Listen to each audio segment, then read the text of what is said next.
Hello and welcome to the Wisden Cricket Weekly podcast. Pakistan cricket is in turmoil. That is a sentence that you've probably heard uttered before, but new levels have been reached this week after the spectacular axing of arguably their three most high-profile players, Babar Azam, Shaheen Afridi and Naseem Shah, for the second test of their series against England at Multan, which, by the way, will be played on exactly the same pitch the first test was played on, a highly unusual move in itself. I'm Yas Rana, and with me today is Saj Sadiq. We're recording this on the eve of the second test, so there's every possibility that by the time this comes out, Pakistan are on top and everything feels better. But I think whatever happens in Multan, there are still broader questions to delve into and better understand. And remember, folks, if you want to hear our daily episodes and our bonus weekly show and so much more, get involved in our Patreon. Sign-ups have been flying over the past week or so. Saj, first of all, great to have you on the show. First question, the most simple question. Why have Babar Azam, Shaheen Afridi and Naseem Shah been dropped? Or are they even dropped? Are they dropped or are they rested? Well, first and foremost, thanks very much for inviting me on the show, Yes. Always a pleasure to speak with you. Yeah, it's an interesting one. The Pakistan Cricket Board went in their statement, and I've spoken with a couple of people behind the scenes, trying to portray a message of these players have been rested. So they've all been rested, but my inside information, so to speak, is that Naseem Shah isn't 100% fit. He's been carrying a number of injuries. So it's one of those situations where they're thinking, let's look at the long term.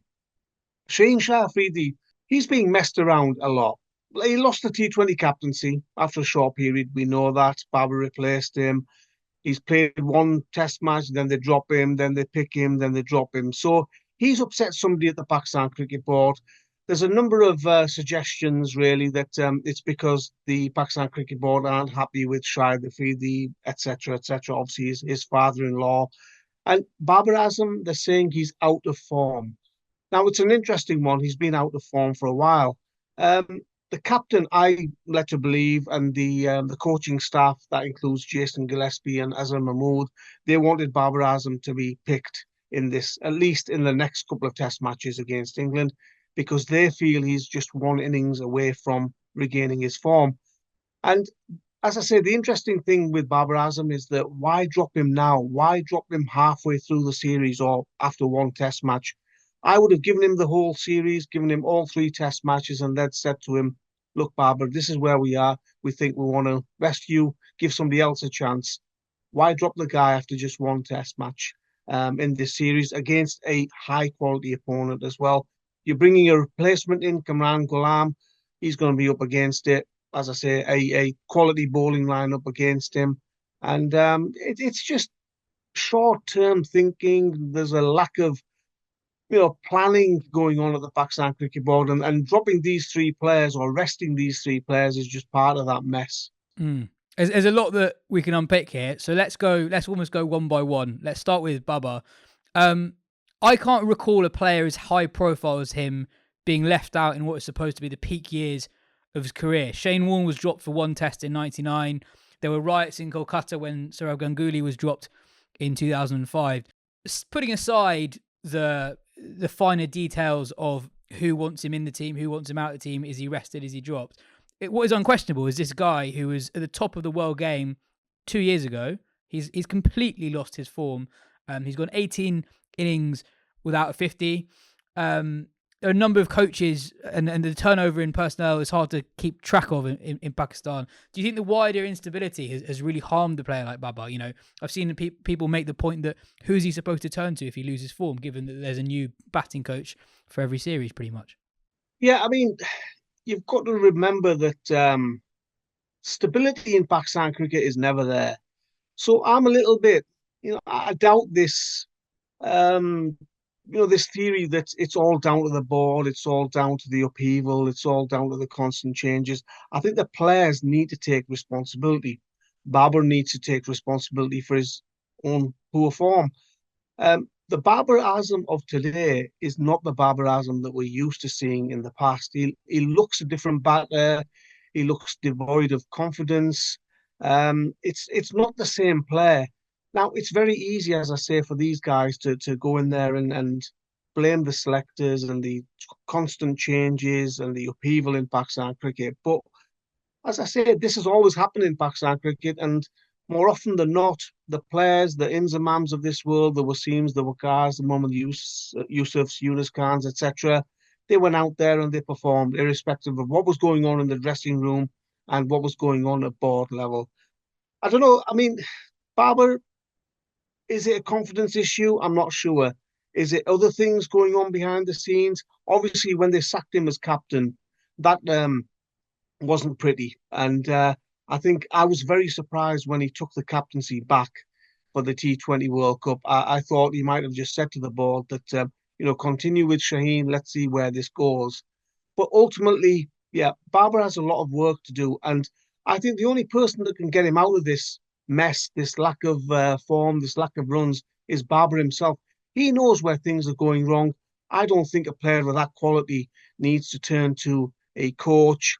He might need some mental help in terms of a sports psychologist, etc. That who could help him. But really, at that level, do you need somebody to tell you how to bat? There might be minor adjustments that he needs to make, but I think it's down to Babar to sort himself out. Really, Do you think that Pakistan cricket more broadly over promotes and overhypes young players? I look at Babar Azam's record. It's obviously very good, but his test record is he's played 50 odd test matches, 9 test hundreds, average of 43. It's very good, but is it quite as good as people perhaps made out? Out of his 9 test hundreds, 6 of them are in Pakistan from a relatively small sample size.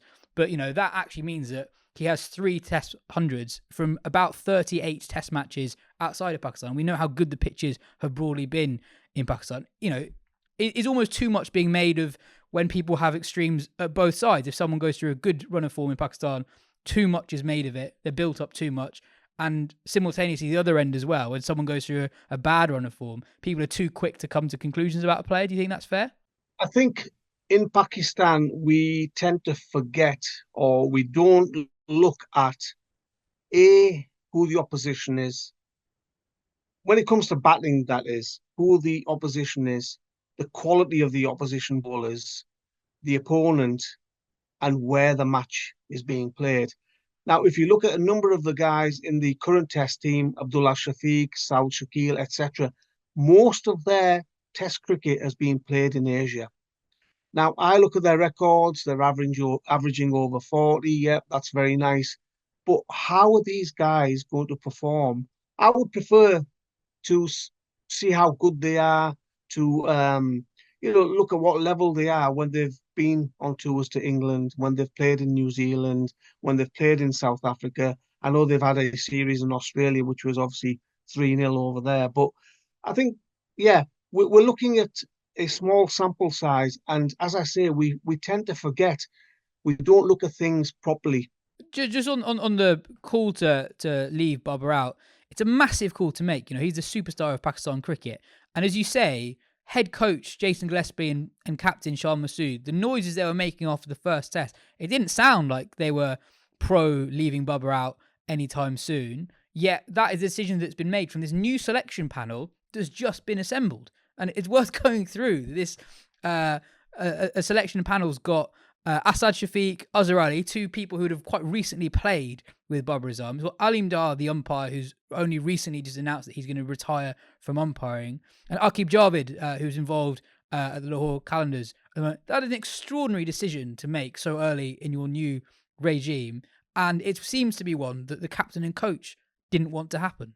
You look at the timing, yes, regarding appointing the new selection panel, new selection committee, or whatever you want to call it. Who makes a new selection committee after one test match of a 3-match series? Why not have a fresh selection committee ahead of the series?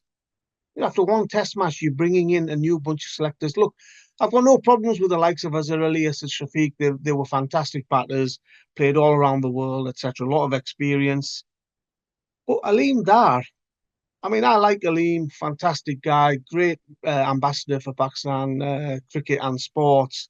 But it's like Australia saying to Simon Towfel when he retired from umpiring, fancy becoming a selector, Simon?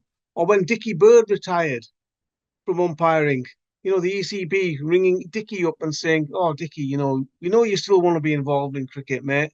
You fancy doing a bit of selecting?" It makes no sense. And I know Aleem is involved in um, local cricket, and he's played a bit of club cricket in the past. But come on, this is a national selection role. Now, going back to your point, Yas, regarding making such a big call, I don't know. I mean, to me, I get the impression that Jason Gillespie, Shah Massoud, Azhar Mahmood, these guys, and some of the senior players within the Pakistan setup still wanted Babar Azam, still wanted Shaheen Shah Afridi, still wanted Naseem Shah in the squad and playing because they are arguably three of Pakistan's best players in all formats. The selectors, I'm not really sure what they're thinking in terms of replacements. If we had world class replacements in Pakistan, you could understand them resting these guys. But the replacements that have come in, with all due respect to them, Kamran Ghulam, etc., performed very well for a number of years in domestic cricket, but they're hardly tried and tested. They're hardly world beaters. It's a huge gamble. It again points to the lack of foresight, the lack of forward thinking, the lack of planning that is coming from within Pakistan cricket. You've got a chairman at the top who has no clue about Pakistan cricket. He's relying on these people as advisors, and they're all coming in there with their own ideas, with their own agendas, and it's just an absolute mess. On the mess, worth talking through just how volatile it is upstairs in Pakistan cricket. The chairman, am I right in saying, is essentially a political appointment? So if there's a change in government, there's a change in PCB chair. Exactly, yes. So the government have their own, let's just say, first choice when it comes to the chairman. So, say for example, at the moment, if the current party in power lost the election, then that party would bring in their own person. We've seen the likes of Najam Sethi, Ramiz Raja when PTI were in power. Ramiz Raja was the chairman, and Zaka Ashraf is another one. And I mean, it's absolute chaos. Yes. And then talk me through the mentors. It seems like every other day someone else signs up to be a mentor of the PCB, and these are really high profile ex pros, and apparently they're being paid, relatively speaking, vast sums of money. It feels like there are so many people who are big names of Pakistan cricket who have voices at the moment, but they're not all singing off the same hymn sheet. So it's very hard to have any sort of coherent plan because so many of them are involved. A lot of people message in before we have this chat, and they're basically saying like, why don't the PCB look at an organisation like the ECB, who don't get me wrong, don't get everything right, but after a couple of tough years, they changed things. And the biggest thing they did was almost to give a lot of power to one guy in Rob Key, who was then allowed to go through with his vision. At the moment, if someone does have a vision in Pakistan, they're unable to implement it because there are so many competing visions. Yeah, I mean, Waqar Yunus was supposed to be appointed as the advisor to the Pakistan Cricket Board chairman. So Mohsin Naqvi basically earmarked Waqar for that role as his advisor, as his main man, so to speak, when it comes to making decisions. But then all of a sudden that went quiet, and Waqar was appointed as one of the mentors for the five new teams that they've set up.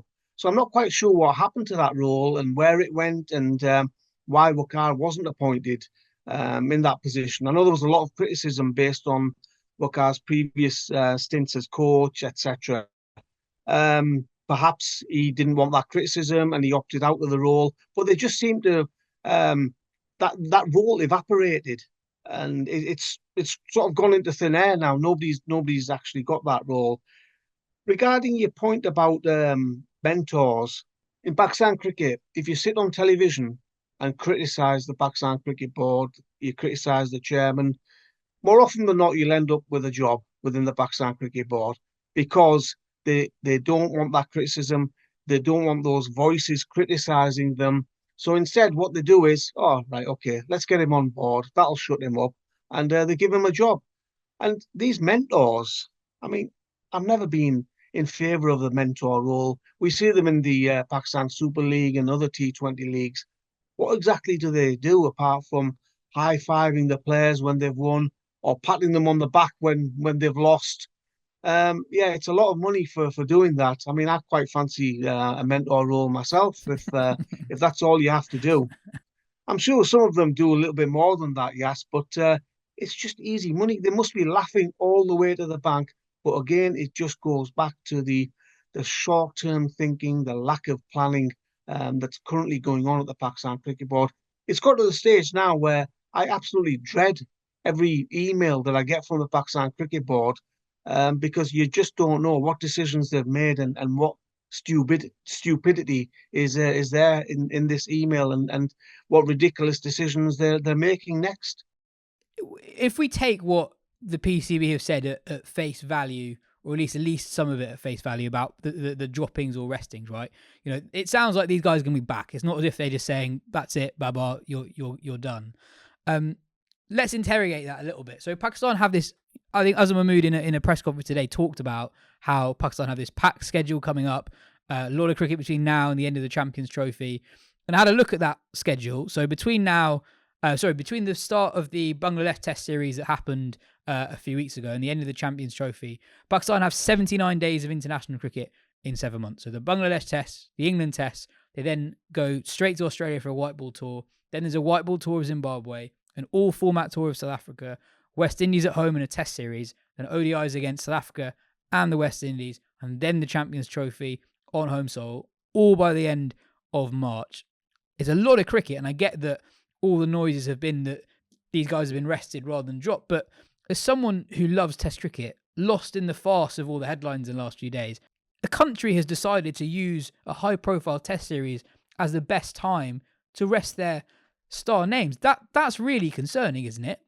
Because ultimately they think that these guys need time out the firing line. They've chosen the Test series to do that rather than all these bilateral series, ODI series and T20 series they have coming up in the next few months. I think the Pakistan Cricket Board are talking a load of rubbish, yes. The boards that are at the top of the rankings, the teams that are successful, you've got your BCCI, you've got your Cricket Australia, your ECB, New Zealand, etc., etc. They will have their 20-25 main players across 3 formats, might be a few more, might be 30 players. They will have them earmarked. They will have a schedule for them. Right, okay, these guys are going to play in this series. These guys are not going to play in this series. We're going to rest this player in this series, and then he'll be back for this one. So they will have it all mapped out. Excuse me. They might have the next 12 months. They might have the next 18 months. It might even be longer. They'll have it all mapped out. Now, can somebody tell me on what basis Shaheen Shah Afridi has been picked for one test against Bangladesh, then rested, picked for one test match against England, and then rested? It makes absolutely no sense. And to me, it means that there is absolutely no planning at all from the Pakistan Cricket Board in terms of which players they're going to pick. So it comes down to selection again, which players are going to play in which series, and which players are going to be rested. It's just absolute turmoil, and it goes back to that lack of thinking, lack of planning compared to other boards, because it just seems to be on a daily basis they're coming up with ideas, with thoughts that they are just throwing out there. And Shaheen Shah Afridi, I've just given you as one example. There's countless others that we could speak about. From a purely cricketing point of view, I think as someone who just loves watching good cricket, seeing what's happened to Shaheen Afridi and Naseem Shah over the couple of years is maybe the most heartbreaking thing to watch. Shaheen Afridi is not hitting the heights that he was hitting when he was 21 years old, when he was lighting up, a T20 World Cup, that memorable spell against India, for example. He had a really good start to his Test career. His overall Test numbers are really good. Naseem Shah, I think, is someone who has all the raw talent to go right to the very top of the world game in all 3 formats. And when you're constructing a side, whatever the format, what you want is high skill, high pace bowlers. You look at India, Jasprit Bumrah is someone who does that. Mohammad Shami. Look at Australia. That big 3 has sort of turbocharged Australia in all 3 formats. All the success they've had across formats have been largely built upon the success of those fast bowlers who've played loads of cricket and done really well for them over a long period of time. Pakistan, in Shaheen and Naseem, have two guys who could be that for them. These guys are still very, very early in their careers, but the early signs are that their trajectories are not going up. They're either plateauing or even going down. And I was thinking about this today. I was wondering how much blame should it be on the PCB? Because a big difference between India, Australia and Pakistan. I think England is slightly different because England don't have as many bowlers like this. They're desperately trying to find these bowlers. That's why they moved on Jimmy and others. It's financial, right? So Jasprit Bumrah, he hasn't played more than 10 T20Is for India in a year since 2017. He's rested loads. He doesn't play any T20 cricket domestically other than the IPL. Obviously, Indian players don't do that. So he doesn't play that much cricket in a year. If you look at the number of games in the last few years that Bumrah has played compared to Shaheen has played more than double the number of T20s than Bumrah, as an example. The Australian guys are rested from a lot of series. Money must come into this, right? Because these boards can pay these players enough money that is satisfactory for those players. They can't really do that with Pakistan. So Shaheen and Naseem, for example, they play a lot of franchise cricket, and it's not the boards that are looking after, the PCB are not looking after Shaheen for 12 months a year in the same way that the BCCI are pretty much looking after Bumrah for 12 months a year. And then when you factor in, because they're busy, they don't play much first-class cricket. Shaheen Afridi, I look at this today, in the last 5 years, or the last 4 years rather, he's played 3 first-class games that are not test matches, and all of them were in England with Middlesex. Naseem played a little bit more first-class cricket at the start of his career, but they're two really inexperienced guys actually in red ball cricket, and they're being expected to learn it on the job with no preparation, and no one's really looking after their preparation because they're not being paid enough in relative terms compared to the very, very best of the guys in what they do worldwide. And I sort of see it's a financial element to this, why Naseem and Shaheen are not being managed as well as someone from Australia or India might be at the similar stage of their career. Yeah, you're absolutely right. I mean, the finances, the PCB can't compete with the likes of BCCI, ECB, Cricket Australia, etc. But it goes back to my point, Yas, of managing their time. The Pakistani players, if they could play in 10 T20 leagues a year, if there was no limit, because at the moment it's 2, they get 2 NOCs, as centrally contracted players, they get 2 NOCs, so they're allowed to play in 2 overseas leagues a year, every 12 months. If Pakistani players could play in 10 of these franchise leagues, they would sign up for it, because obviously it's good compensation for them. They couldn't care less about first-class cricket. Let's be honest about it. They would much rather play in the T20 Blast, in the BBL, Caribbean Premier League, even T10 cricket if they could, because they make a lot of money from it. So yeah, the finances are an issue. But again, it comes back to this point of managing their careers, the path, the career path. Which series are they going to be playing in? Which T20 leagues are they going to be playing in? So mapping it all out, mapping their next 6 months, their next 12 months, their 18 months. I mean, the Pakistan Cricket Board doesn't know what's going to happen in 6 hours' time, never mind 6 months' time. So, this is one of the biggest problems, that there is no foresight, there's no planning there.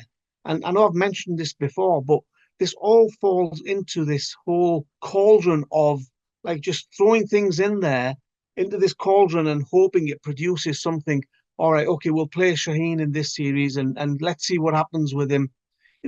These are your prized assets. Naseem Shah, your Babar Azams, your Shaheen Shah Afridis. You've got to look after them. You've got to have their careers, their paths, their workload management is absolutely key to their futures. And there is no workload management because they're just here, there, and everywhere. They play this match.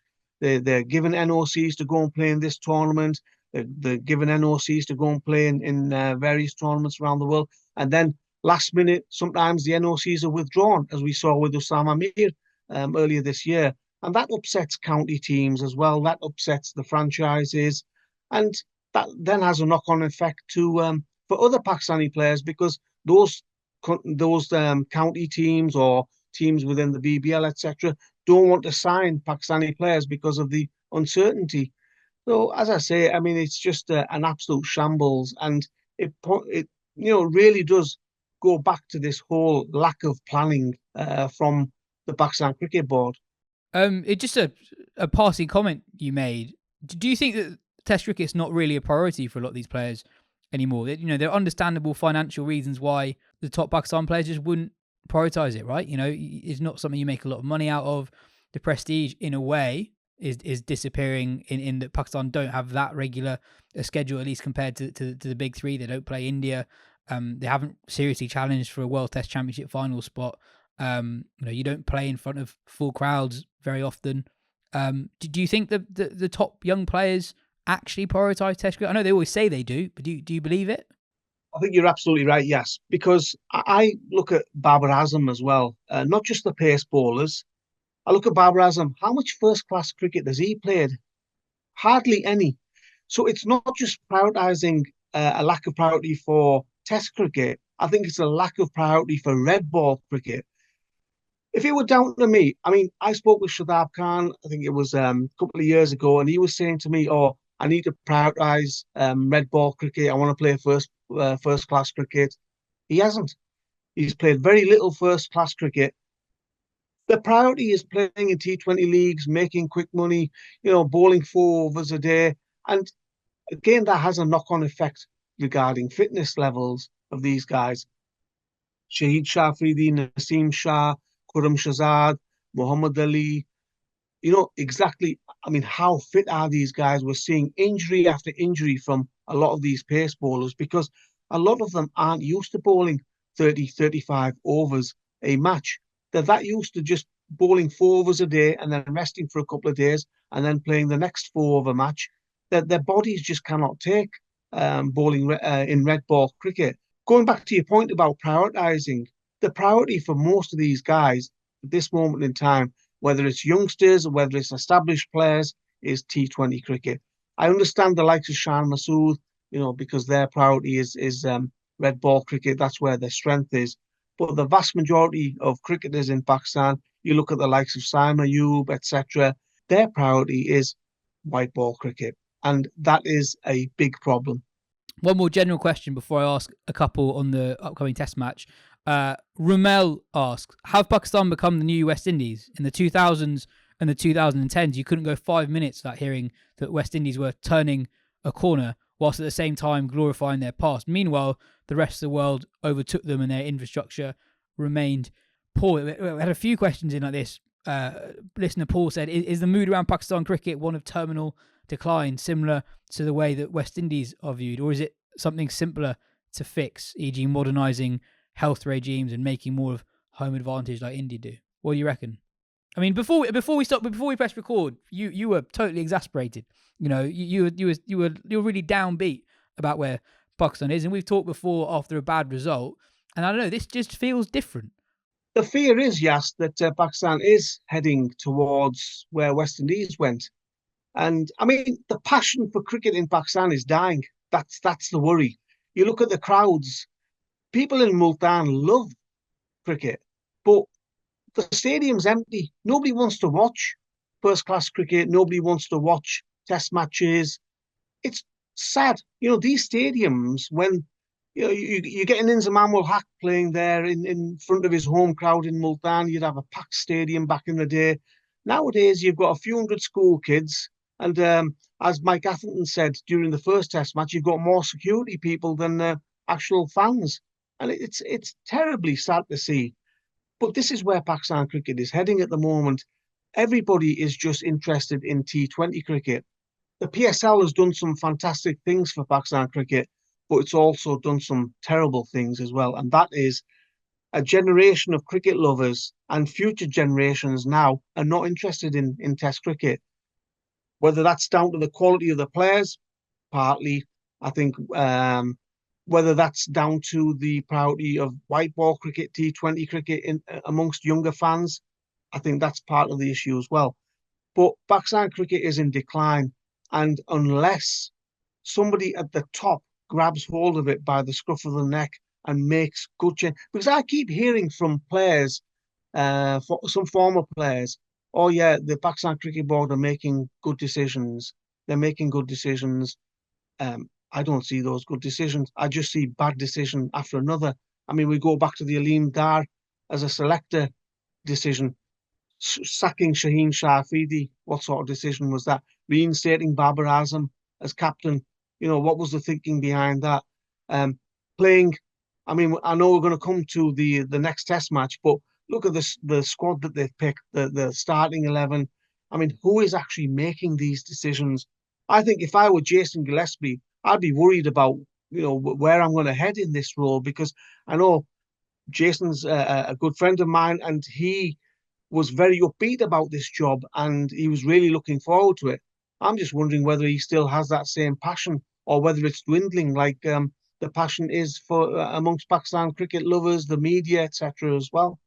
Yeah, I mean, it just strikes me that as head coach, you just don't actually have that much control because there are so many other people involved in the decision-making progress. I mean, let's come on to the second Test match. Bear in mind that people listening to this have probably watched the first couple of sessions, so who knows what might happen tomorrow morning. The obvious question, why are they using the same pitch? This is a highly unusual move. It's not that often you get back-to-back Test matches played in the same venue, but it didn't look like this was the plan. It looked like something that was decided relatively late on. I mean, Pakistan started the home summer wanting to play on green seamers. At one point in one of the Test matches against Bangladesh, they lost it, but they did have Bangladesh 26 for 6 with the new ball. Why is there only, why have they wanted a pitch like this, which is used, and we've had a lot of cricket on it already? Well, Jason Gillespie, before he took on the role, he was saying that he wanted to sort of reignite that fire and passion for Pakistan pace bowling, and he wanted to play 4 paces. Now we've gone from 4 paces to 4 spinners now. So in the space of a few months, what they're trying to do is they're trying to negate England's pace bowlers. Whether that works or not, I'm not so sure, because Pakistan's spin bowling lineup, it's hardly Saeed Ajmal, Yasser Shah, etc. Even the likes of Abdul Rahman could do a job. And obviously we've had great spinners like Saqlain Mushtaq, Abdul Qadir in the past, Mushtaq Ahmed. These spinners at this moment in time are pretty average. So I'm really surprised that they've opted for this. I mean, even in terms of opening the bowling, are they going to open with a spinner? Are they going to open with Shan Masood, bowling a little bit of medium pace with Amr Jamal? I mean, it's again short-term thinking. They're only planning for the next Test match and hoping. There's a lot of hoping in Pakistan cricket at the moment. There's no definitive answers. There's no sort of yes, this will happen. It's all wishful thinking. This might happen. We hope this might happen. We hope that England might struggle against our spinners. But I think what they're forgetting is that England have a couple of very fine spinners, as they proved in the first Test match themselves. Yeah, I guess what could happen in Pakistan's favour is that they have sort of brought their own chaos that's happening off the field and put it on the field, because no one really knows what's going to happen, right? Because we don't really see Test matches ever played in these conditions before. It could be that the cracks are so wide at the start of this Test match. Obviously that Pakistan collapse was pretty spectacular on day 4 in the first Test match, but a few balls did keep low. There was deviation off the pitch. Balls were hitting those cracks. Cast in particular got a lot of joy from whacking the ball hard into those cracks. And actually, quite interestingly, when cracks open up, that brings in seamers as well as spinners, by the way, because seamers are able to put more force and energy onto the ball and get the ball to do more once it's hit the crack. And worth actually just outlining who the new faces are for Pakistan tomorrow. So Kamran Ghulam is on debut. Norman Ali's played a fair bit of Test cricket, and he's done all right. Actually, he's closer to the end of his career than the start, but he's actually got a pretty decent record. Sajid Khan, again, he's done okay in Test cricket. And then Zahid Mahmood, who England fans will remember from 2022. He went at 6.94 runs and over across those 2 Test matches. I think he's 36 or 37 years old. Another point that's worth addressing is we talk about the schedule being a mess in England. This is Pakistan's 4th home Test of their season. but there haven't been any domestic first-class cricket played yet. So all these 4 guys coming into the side for a home test series have no red ball cricket behind them. These guys haven't played red ball cricket since January early this year. So that's not exactly making the most of home advantage. It's absolutely ridiculous. I know Sajid Khan was playing some club cricket in England earlier this year. So that's a bit of a red ball cricket for him, but it's hardly first class level. They ahead of the series, they decided to have a 50 over tournament. Now, to me, that makes absolutely no sense at all because you've got test series against Bangladesh, you've got 3 tests against England, and what are you doing? You're playing a 50 over tournament. But again, who's coming up with the schedule? Who's coming up with the planning? What are they actually thinking? It's just, all right, okay, let's organize this tournament. Let's get these mentors. Let's get their advice. Let's squeeze in this tournament and show people that, oh, look, we've got this new tournament, Champions Cup or whatever it's called. And look, we're trying to see the elite players within Pakistan playing against each other. Well, actually, hang on. It's of no use at all because they're playing against each other in a 50 over format, whereas, you're playing a test series against Bangladesh and England. It defeats the object. And once again, it's one of those random, bizarre, not very well thought out decisions from those within the Pakistan Cricket Board who are supposed to be running Pakistan cricket. And I'm afraid, this constant chopping and changing within Pakistan Cricket Board is not helping anyone either. Well, it has been, even by Pakistan standards, a very chaotic few months off the field, and it's bleeding into their performances on the field. Saj, it's been great having you talk through all the troubles with us today. We'll be in touch at the end of the series. Great having you on, and thanks so much for joining us. And listeners, thanks for listening to today's show. You can get involved with all our daily episodes and our extra weekly episode on our Patreon, for which we'll leave a link for in the description.